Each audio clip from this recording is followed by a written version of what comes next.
Hello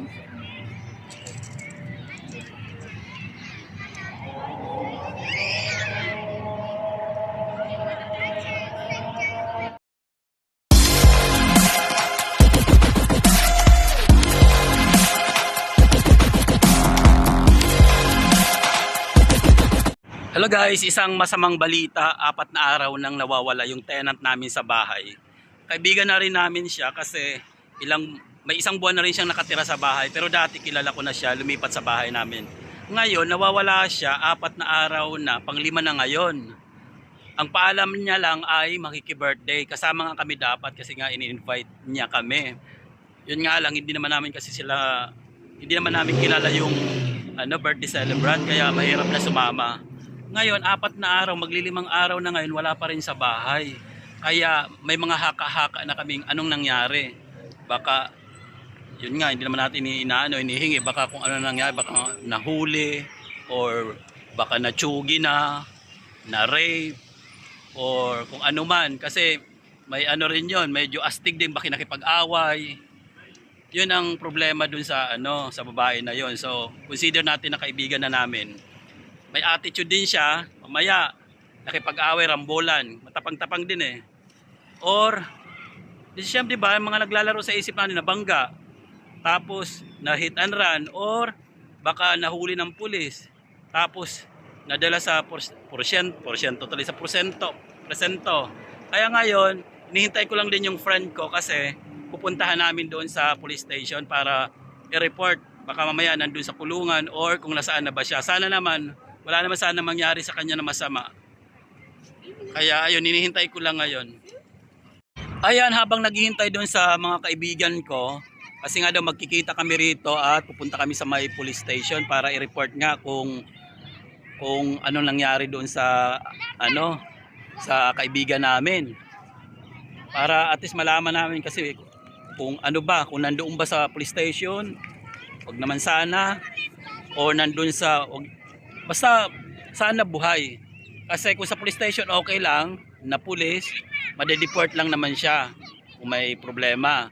Ngayon kung nasa naman siya, ang nakakatakot baka mamaya pagpunta namin dun sa police station, baka mamaya nandoon siya sa hospital. Kung sa hospital okay lang, wag naman sana siya tsugi. Kung halimbawa man nangyari na aksidente siya, sana naman hindi naman sana severe yung niya. Let's say nabangga, sana hindi naman ganoon, sana naman siya okay naman. 'Di ba? Kasi mamaya nabangga, hindi na nakalakad, na lumpo. Diyos ko po, kawawa naman. Ngayon, baka naman nasa hospital, tsugi na pala, kawawa naman.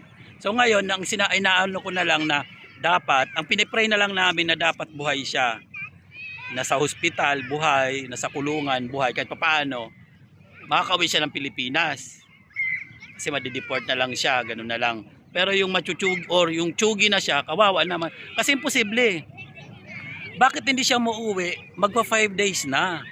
Diyan lang naman siya nagkipag-birthday sa namin, kalapit building daw. Hindi naman namin kilala yung mga friends niya. Kung kilala sana, 'di ba? Mas madali sanang punta namin or tanungin. Kaya lang problema, hindi namin kilala yung mga tao na 'yon. 'Di ba? Unang-una sabi nga daw yun nga, parang may menstruation pa nga daw ba nang pumunta doon. Kung mayroon siyang gano'n, di dapat uwi na siya kasi siyempre magpapalit siya. Magpapalit ng damit, magpapalit ng pambaba, magpapalit ng pantaas. 'Di ba?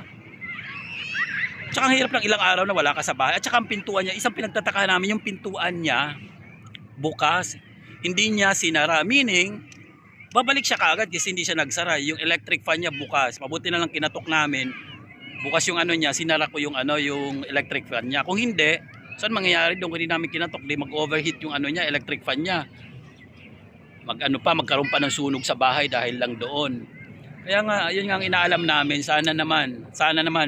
Ang pangalan niya pala Jaja. So si Jaja siya. Sana naman Jaja magparamdam ka.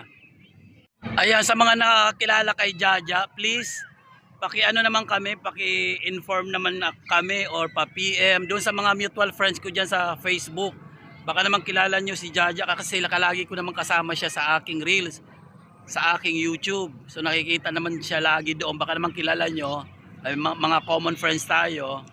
i-PM nyo naman ako kung nasaan siya ngayon kasi talagang nag-aalala na kami doon sa bahay. So ilan kami doon ng mga nag-aalala kasi syempre kaibigan na rin siya, parte na rin siya ng bahay. So pamilya na rin siya. Nasaan ba siya talaga ngayon?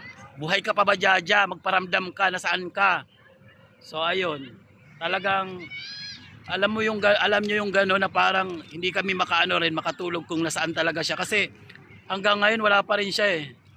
'Di ba?